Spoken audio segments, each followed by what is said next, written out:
that we employ the same staff at the inflated rate paid by the agencies. Much better that we pay overtime rates, which may amount to treble the cost of employing that newly qualified nurse. Or better, that we may ask our retired staff to come back and help us to maintain our services. What hope has this country of ever recovering with that type of economics? At local service level, the impact of that economics is all too obvious and is putting a serious strain on nurses trying to care for their patients. In recent weeks, we've had disputes in East Galway, Roscommon and Clare, where nurses were forced to stand up and fight to try and maintain some semblance of a service. I want to compliment all three branches on their success, and their actions may need to be replicated in many other services before this recession is over. Today, colleagues, there are many advocates on behalf of the mentally ill and the intellectually disabled. I believe we need to work with them on the variety of challenges that are facing us. On the issue of adequate staffing of our services, we must seek to enlist their support. However, we must, as a trade union, be prepared to take whatever action is necessary to secure appropriate staffing and to ensure that our recently qualified can access real jobs and our students have a future to look forward to in this country.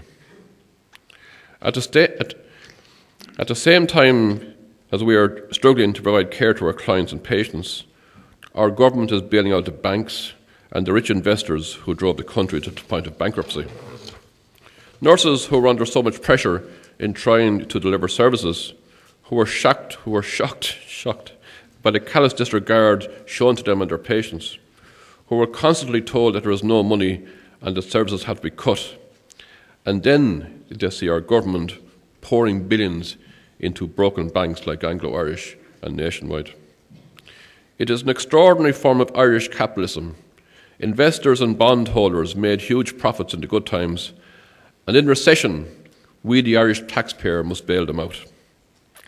The recent announcement confirming the debts of Anglo as even greater than the worst that had been predicted merely increased the sense of disgust, outrage and treason of which bankers, regulators and politicians can be rightly accused.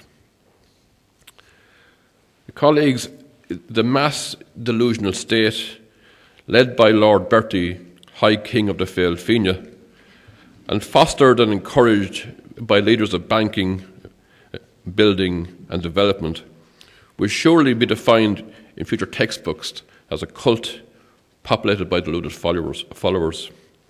You can imagine the defined symptoms: delusions of grandeur, lack of insight, disorganized speech, Bertie, denial, vague, elliptical, obscure thinking, disturbed perception. The Lord Bertie recommended suicide for the doubters and non-believers. If you did not fit into his perceived state, then there was no place for you. Evidence of denial still persists, demonstrating the chronic nature of the condition. And Bertie is so deluded, he wants now to run for president. Please let him. This is surely a vote that even Dustin could win.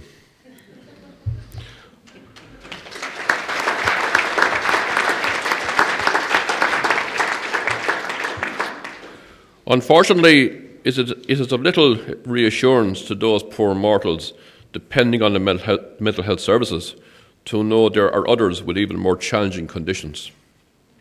For us and our service users, we cannot escape to the talking circuit in the US or to the golf with Shawnee in Portugal.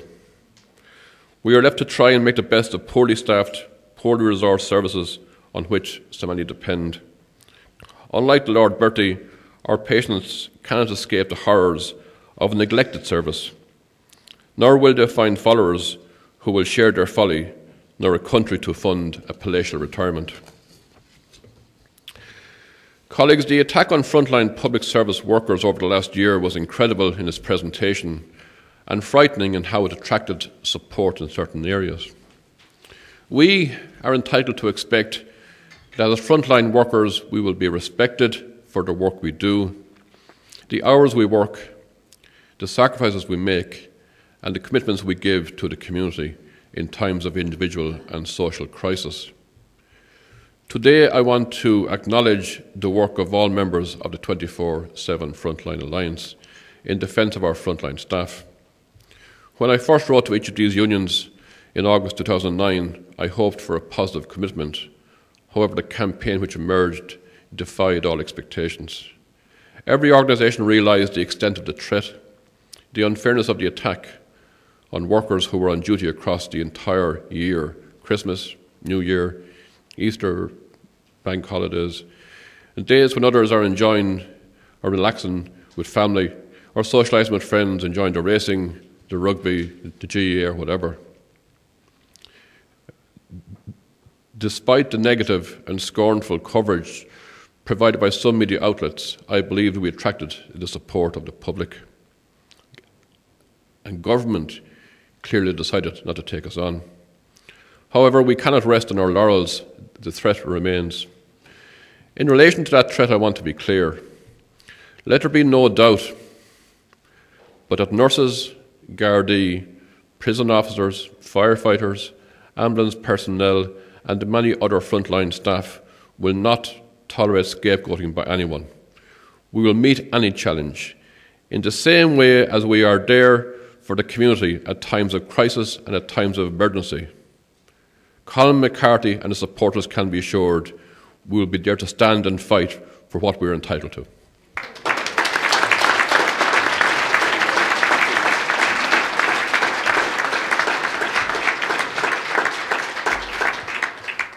One of the most common complaints heard from members in the campaign was a criticism of one particular newspaper group, especially their Sunday edition.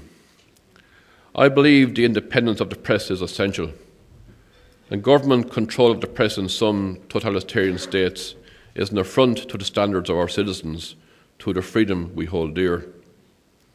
However, such was the ferocity of attacks on public servants, such was the venom, indeed hatred, is not too strong a word, that if the words public servant were replaced by the names of some race or religion, there would be uproar about racism. Public servants have been targeted as fair game.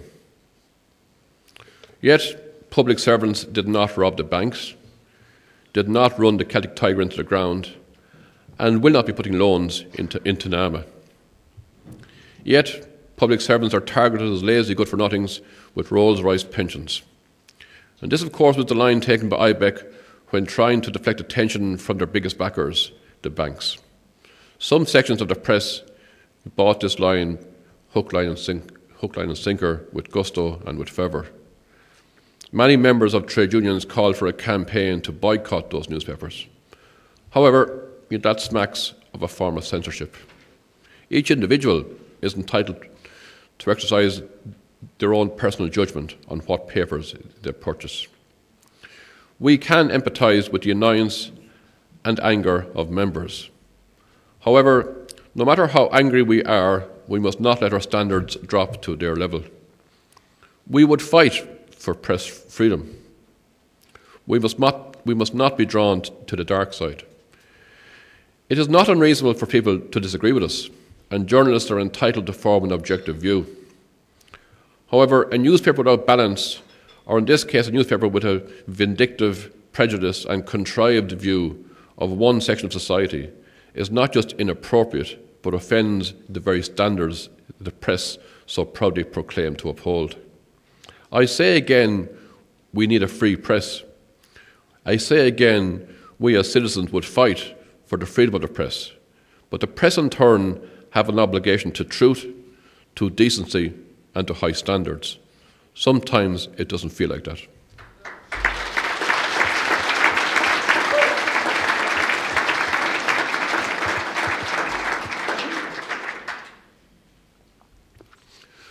Some months ago, Prime Time carried an expose of the mental health services. It was a refreshing and positive presentation, with some criticism, which demonstrated, on the one hand, the neglect that has characterised the management of mental health services, and at the same time showed